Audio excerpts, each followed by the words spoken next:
നമ്മുടെ ഈ മുകേഷ് ചിരിപ്പിച്ച് കൊല്ലും. മുകേഷ് ഇപ്പോൾ ചില്ലറക്കാരനൊന്നുമല്ല, കൊല്ലത്തെ MLA ആണ്. കൊല്ലത്തെ ലോക്സഭാ ഇലക്ഷനിൽ CPM-ന്റെ സ്ഥാനാർത്ഥിയാണ്. കൊല്ലത്തെ ലോക്സഭാ ഇലക്ഷനിൽ CPM-ന്റെ സ്ഥാനാർത്ഥിയായി ഒറ്റക്കെട്ടായി CPM തീരുമാനിച്ചതും മുകേഷിനെയാണ്.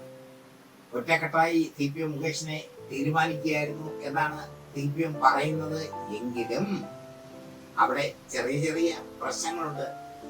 മേഴ്സിക്കുട്ടിയമ്മ സ്വപ്നം കണ്ട മണ്ഡലമാണ് മുൻ മന്ത്രി മേഴ്സിക്കുട്ടിയമ്മ. മേഴ്സിക്കുട്ടിയമ്മ കൊല്ലത്ത് നിൽക്കാൻ ആഗ്രഹിച്ചിരുന്നു. പക്ഷെ പ്രേമേന്ദ്രനെതിരെ മത്സരിക്കണമെങ്കിൽ ശക്തനായ സ്ഥാനാർത്ഥി വേണമെന്ന് CPM തീരുമാനിക്കുകയും CPM-ന്റെ ആ തീരുമാനം ശക്തനായ സ്ഥാനാർത്ഥി എന്ന നിലയിൽ മുകേഷിൽ എത്തുകയും ചെയ്തു. മുകേഷ് കുറെ കാലമായി വാർത്തകളിൽ നിറഞ്ഞു നിൽക്കുകയാണ്. ജനപ്രതിനിധി എന്ന നിലയിൽ മുകേഷ് നടത്തുന്ന ചില അഭ്യാസങ്ങൾ, ജനപ്രതിനിധി എന്ന നിലയിൽ മുകേഷിന്റെ ചില വാക്കുകൾ ഒക്കെ വലിയ പ്രശ്നമായി മാറിക്കൊണ്ടിരിക്കുന്നതിനിടയിലാണ് മുകേഷിനെ വീണ്ടും സ്ഥാനാർത്ഥിയാക്കി, ലോക്സഭാ സ്ഥാനാർത്ഥിയാക്കി CPM മുന്നോട്ട് പോകാൻ തീരുമാനിച്ചത്. മുകേഷിനെ ലോക്സഭാ സ്ഥാനാർത്ഥിയാക്കി CPM മുന്നോട്ട് പോകാൻ തീരുമാനിച്ചപ്പോൾ അവിടെ മുകേഷ് ഗ്രൗണ്ടിലേക്ക് ഇറങ്ങേണ്ട അവസ്ഥ വന്നു. ഇതുവരെ മുകേഷ് ഗ്രൗണ്ടിലില്ലായിരുന്നു. അതൊക്കെ ഷൂട്ടിംഗ് തിരക്ക്, ഷൂട്ടിങ്ങിന്റെ അപ്പുറത്തെ തിരക്ക്, മറ്റു തിരക്ക്, മറിച്ച് തിരക്ക്, ഇങ്ങനെയൊക്കെയായിരുന്നു. ഒരു കൊച്ച് വിളിച്ചെന്തോ ചെറിയ സഹായം ചോദിച്ചപ്പോ ആ കൊച്ചിനെ തെറി വിളിക്കുന്ന മുകേഷിനെ നമ്മൾ കണ്ടു. വേറൊരാൾ വിളിച്ച് റോഡ് പണി നടക്കുന്നില്ല MLA എന്ന് ചോദിച്ചപ്പോൾ അതെന്റെ ജോലിയല്ല എന്ന് പറയുന്ന മുകേഷിനെ നമ്മൾ കണ്ടു. മുകേഷ് ഇങ്ങനെയാണ്. മുകേഷ് ആയതുകൊണ്ട് കേരളീയർ അതൊക്കെ ക്ഷമിച്ചു. ഇപ്പോൾ മുകേഷ് എത്തപ്പെട്ടിരിക്കുന്നത് പ്രേമേന്ദ്രന്റെ വായിലാണ്. പ്രേമേന്ദ്രൻ എന്ന പെരുമ്പാവനോടാണ് മുകേഷ് എന്ന എലി ഏറ്റുമുട്ടുന്നത്. അത് ഒരു വല്ലാത്തൊരു ഏറ്റുമുട്ടലാകും എന്നത് ഏറെക്കുറെ ഉറപ്പാണ്.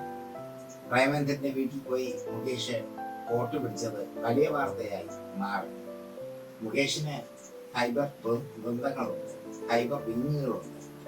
ആ സൈബർ വിങ്ങുകളുടെ സഹായത്തോടു കൂടി മുകേഷ് വളരെ സസൂക്ഷ്മ കാര്യങ്ങൾ അപഗ്രഥിക്കുന്നു, കാര്യങ്ങൾ മുന്നോട്ട് ചെയ്തുകൊണ്ട് പോകുന്നു.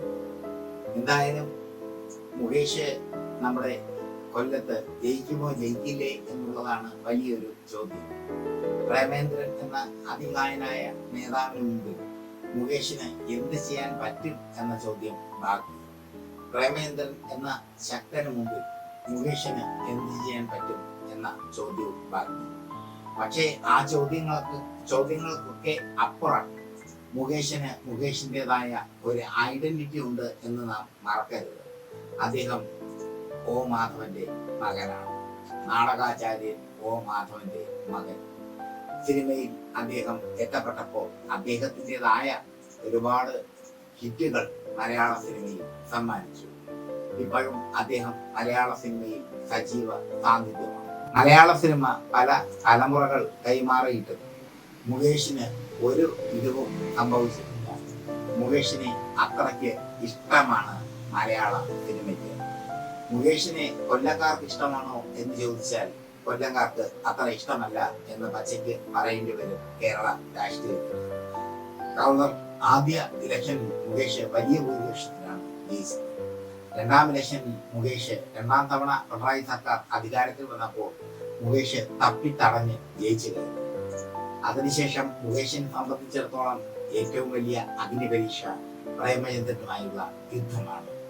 പ്രേമചന്ദ്രനുമായുള്ള യുദ്ധത്തിൽ മുകേഷ് ജയിച്ചു കഴിഞ്ഞാൽ മുകേഷ് ഒരു ജയിന്റ് കില്ലറായി മാറും.